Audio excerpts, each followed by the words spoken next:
This week, could this be the future of gaming? Move over, Vin Diesel, we're about to get fast and furious. And are you ready for a debate with a robot?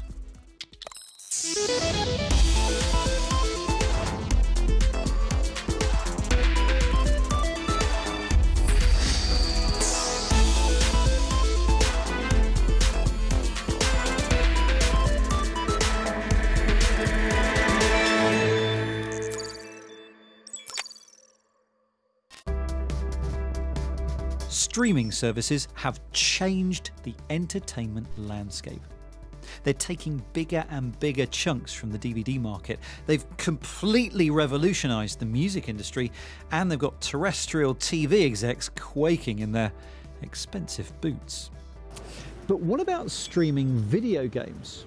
Well, that's a lot harder because you need to make the game responsive and playable. So could streaming ever kill the games console?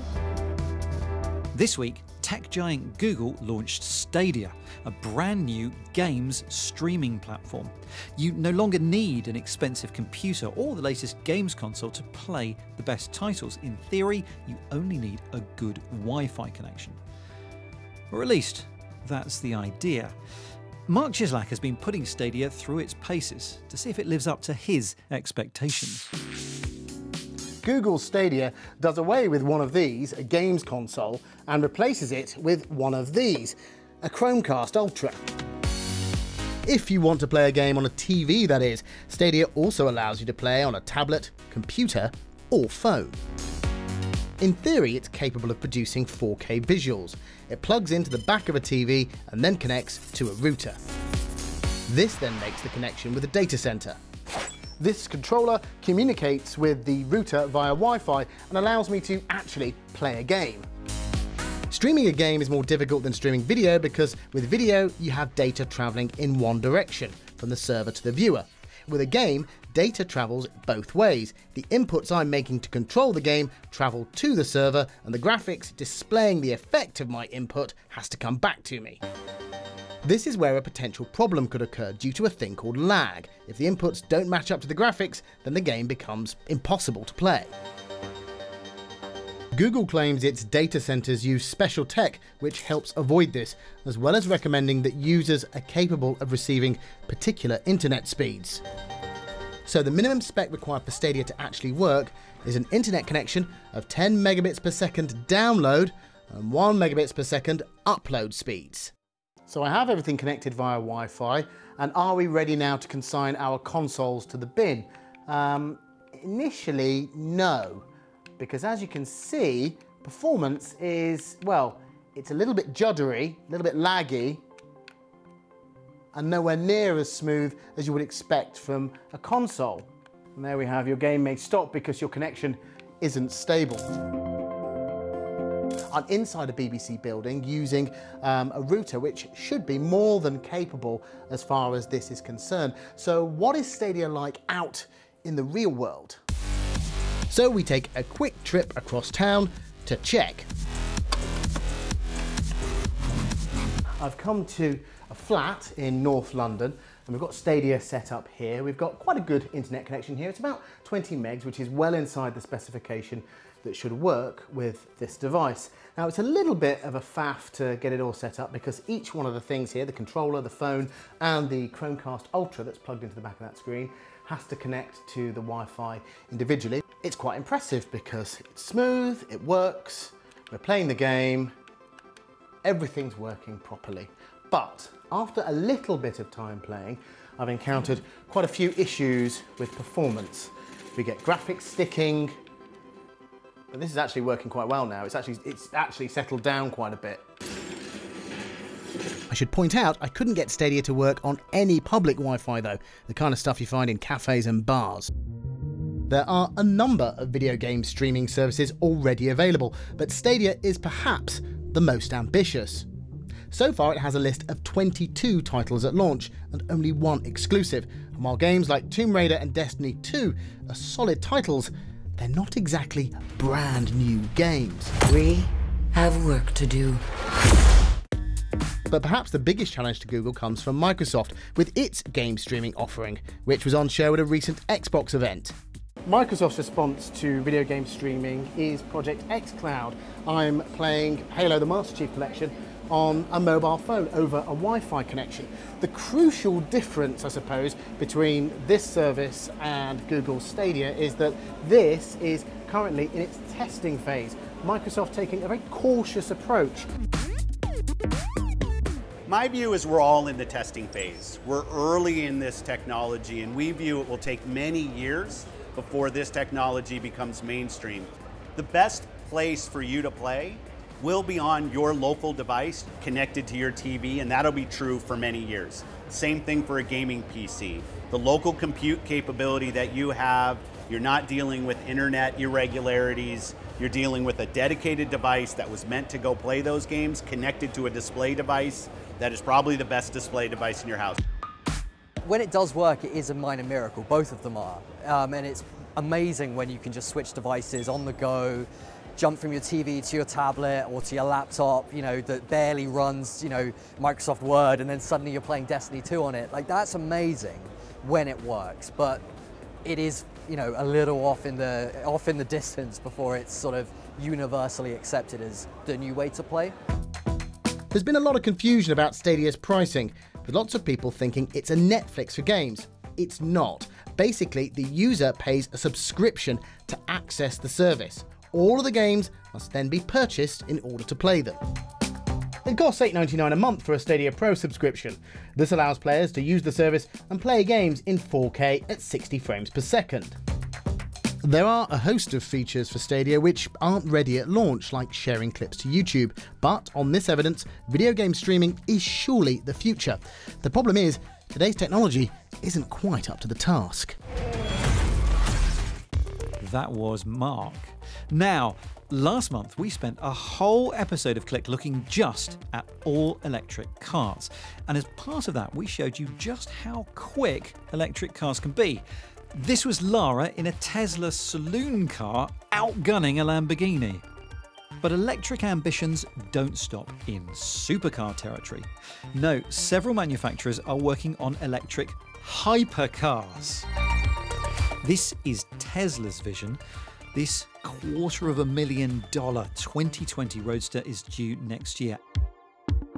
And here's the Rimac C2. It has the equivalent of 1,888 horsepower, and it has a claimed 0 to 62 time of 1.85 seconds, and a base price tag of $2 million. But both of those cars could be outgunned by a British-designed hypercar like none other, and it's even more expensive too. Dan Simmons has been to Hethel in Norfolk for what's hoped to be the rebirth of a legendary sports car badge. Chapman built his first car for fun. It was an Austin 7 Special. No one knows why, but he called it a Lotus. Since the 50s, Lotus has been producing lightweight cars designed to thrill, from the classic 60s Elan to Formula One. 23 speed aces are on the grid at Brands Hatch to start the European Grand Prix. Lotus has been specialising in affordable sports cars, offering 2, 3 or even 400 horsepower. But now, with new investors, its first foray into electric is as eye-wateringly expensive as it is powerful. And no one has seen anything like it.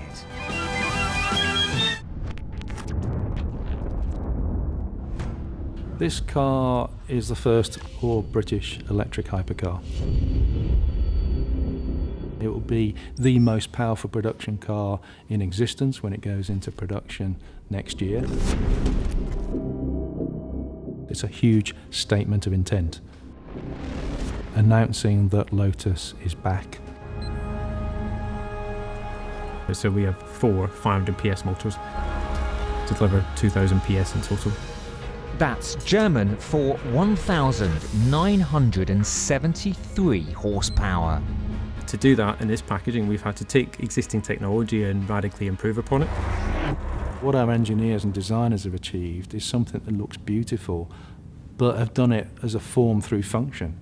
Every part of that design has a use.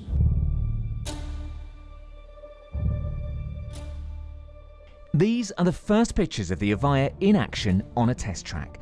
While it's still being tinkered with, it's in camouflage paint. But the new poster child for Lotus isn't just a pretty picture. The Avaya will have some truly astonishing abilities under the hood. So there's no gears, so there's a single speed epicyclic box, which means we have completely linear acceleration from 0 to over 225 miles an hour. What that does do is it gives us unbelievable acceleration, so we can go from 0 to 300 kilometers per hour in significantly less than 9 seconds. The lower seating position is afforded by placing the 600 kilograms of batteries in a pyramid formation behind the driver's seat, like a mid-mounted engine. Those batteries are special too. After recharging 1,000 times with mixed driving modes, performance dropped just 10%. And in this car, with a conventional 350 kilowatt charger, you can go to 80% in 12 minutes and 100% in about 16 minutes. But working with partners to develop ultra-fast chargers, which means we could charge this same car, in less than 9 minutes, up to 100% and about 6 minutes to 80%. That would be truly world-class. That's all very well, Dan, I hear you say, but where do I put my luggage? Well, how about a carbon suitcase that you fit just here inside the driver's door? There's also one on the passenger side, so you're not fighting for space. The downforce on this car can be increased fourfold, with the rear wing and undercarriage adapting according to conditions. At £2.2 million each, just 130 Avayas will be made starting next year, but the tech behind them will be around for a long time to come.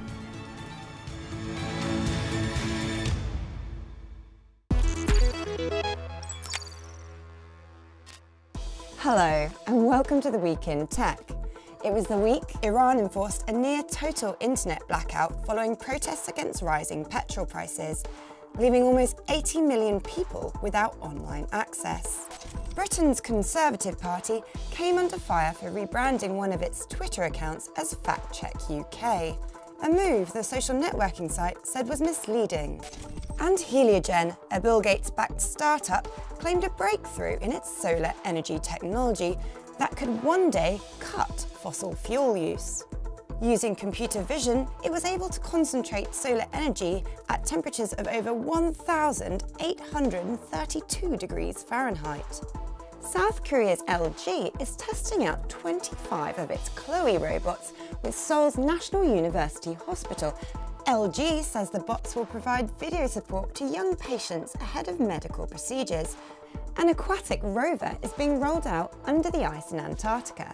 NASA is working with the Australian Antarctic Programme to test the metre-long robot.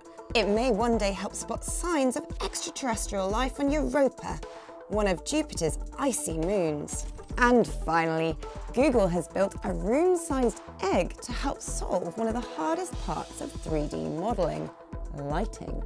This 3D camera setup is rigged with more than 300 LED lights that can produce any colour and create human models that will blend into their virtual environments. But will this bright idea take off?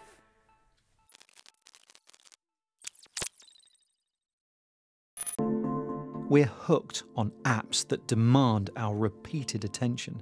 And it's no secret that the tech companies have used particular techniques to make their products and platforms habit-forming. Those videos that just autoplay one after the other?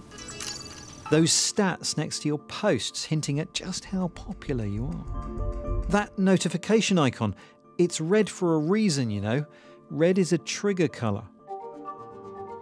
Even the act of swiping down to refresh your feed feels like you're playing a slot machine. And the fact that you don't exactly know what you'll get as a reward, well, that's addictive too. To be clear, we want that, right? To be very clear, that's what makes a product engaging and interesting. Are we going to say, Netflix, please make your shows less interesting? Apple, can you please make your devices less user-friendly? Of course not. We want them to be engaging. In our environment. A few years ago, Nir Eyal wrote Hooked, a book which detailed these techniques in order to help companies to make their products more habit-forming. Although he says he did hope that they would be used to form good habits. Tech companies have been using these techniques for a very, very long time. The idea behind Hooked was to democratize those techniques, right? Why shouldn't all sorts of tech companies use these same tactics to help people form healthy habits? So I didn't write the book for the gaming companies and the social media networks. They've known them already. What I wanted to do is to help companies like Fitbod get people hooked to exercising in the gym. Companies like Kahoot get kids hooked to in-classroom learning. So we can form these healthy habits using the exact same techniques. But whether it's fitness or Facebook, many of us do now feel hooked. And now Eyal has written an antidote, Indistractable, a book to help us break our smartphone habits. Poacher turned gamekeeper? Maybe. So today it's social media, yesterday it was television, video games, the comic book, all of these things people said were melting our brains and addicting us. And of course, none of that has really happened. His book deals with suggestions on how to resist the internal triggers like boredom or FOMO that cause us to reach for our phones. I think we all have to face up to the fact that these big corporate money-making corporations are going to want to use every means possible to make us use their products more. That's just incorrect. Life. Really? Yes. They do not want to create addicts. They want to create lifelong users. And so it is a competitive threat to these businesses if people say, this product is hurting me. And that's what most people do with time. If a product hurts them, we're not stupid, we're not puppets on a string. People realize that if this product sucks, I'm going to find an alternative or I'm going to stop using it. In 10 years' time, where do you think we'll be? If you think the world is distracting today, just wait a few years. And this is why I think it's so critical to teach our children how to become indistractable. This is the skill of the century. Speaking of those skills, I've been taking a look at some of the apps and functions within our phones to help encourage us to spend a little less time looking at these screens. So how about the idea of being rewarded for the time that you spend away from your device? Now, I get the idea that an app to do that is kind of ironic because it's on the phone. But apps like Forest do aim to create the right feeling that makes you want to not use your phone. The aim here is to build a whole forest one tree at a time. So each time you want to take a break from your phone, you set how long that's for. It could be half an hour, it could be 10 minutes, and then you tap on plant. So a tree is being planted as long as I spend that time away from my device. Now, every time that you're tempted to go back and check your social networks, tempted to go back and play that game that you're so addicted to, well, you have to actively tap give up to do so, which psychologically does make you want to just put the phone back down and carry on with what you were doing. The ultimate aim here is to create a whole forest, and at the same time you can track your progress to see each day, each week, each month how long you manage to stay away from your phone each day. You can even set up group tree planting, where if one person falters, you all fail.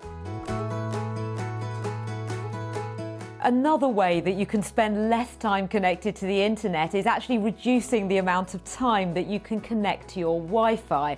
Think of it as like parental controls, but for yourself. And this can be done at router level. This is what's known as a mesh Wi-Fi system. It allows you to upgrade your home internet functions, including setting rules about the times you can connect phones, tablets, or computers to the web. And then you connect all of your gadgets to the device so that you can select various functions. You can add antivirus, but you can also go in and change those all-important timings. Of course, the one big problem with this is that you could easily just switch to using your mobile data. So to avoid the temptation of that, you could just switch off mobile data in those apps that are going to tempt you the most.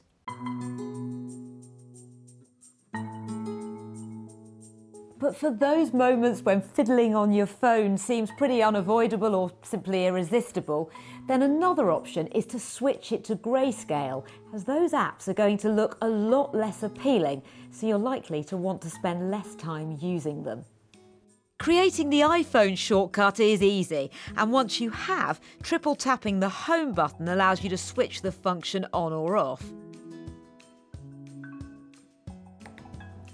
It's a little bit more complicated on the Android device though, as you do need to enter developer mode. Realistically, all of these options do require a little bit of willpower still, and if you had enough, I guess you wouldn't need them in the first place. But hopefully they are some help. Right now, I think I need to get back to checking my phone.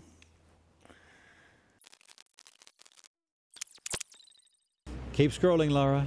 Keep scrolling.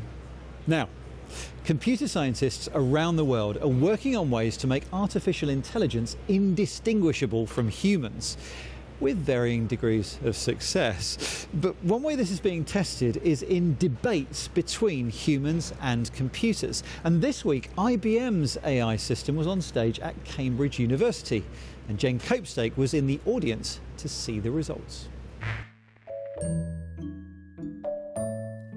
Cambridge Union is the world's oldest debating society. In the past, it has hosted Winston Churchill, the Dalai Lama, and Theodore Roosevelt. But tonight's star guests are not human, but artificial intelligence. The next issue is bias. IBM's Project Debater is the first of its kind in the world, a machine that can debate humans on complex subjects. And in another world first, tonight it's here to help two teams of humans debate the motion AI will do more harm than good. Project Debater, please take the floor. AI will not be able to make a decision that is the morally correct one. The two project debaters are present in this single avatar using a female voice. Each team's debater presents the opening arguments for the debate, which have been determined from over 1,000 contributions, something IBM calls speech by crowd. The first will demonstrate how AI will automate repetitive tasks. The next issue will show how AI will create new jobs. The system sorts the responses into meaningful groups and identifies central themes. The AI then generates a narrative from what it deems the most relevant information. And then the human team members take over to continue the debate. They peer deeply into our soul because of the amount of data we trail on an everyday basis. Whereas with AI, it's absolutely crucial. Why? Because without data, there is no AI. The fact that you have an ability to collect information or to perhaps get evidence and being confronted with the other side is taking things that humans already do as part of debating, but is just enhancing our abilities to do it much better. Some abilities are just going to be able to be pushed much further with the technology as our assistant. Greetings, Harish. Project Debater first faced debate champion Harish Natarajan back in February in San Francisco. I suspect you've never debated a machine. And while losing the debate, the audience felt they had learned more about the subject from the AI than from the human champion. I think when you have access to far more information, it changes the way in which you think about the topic.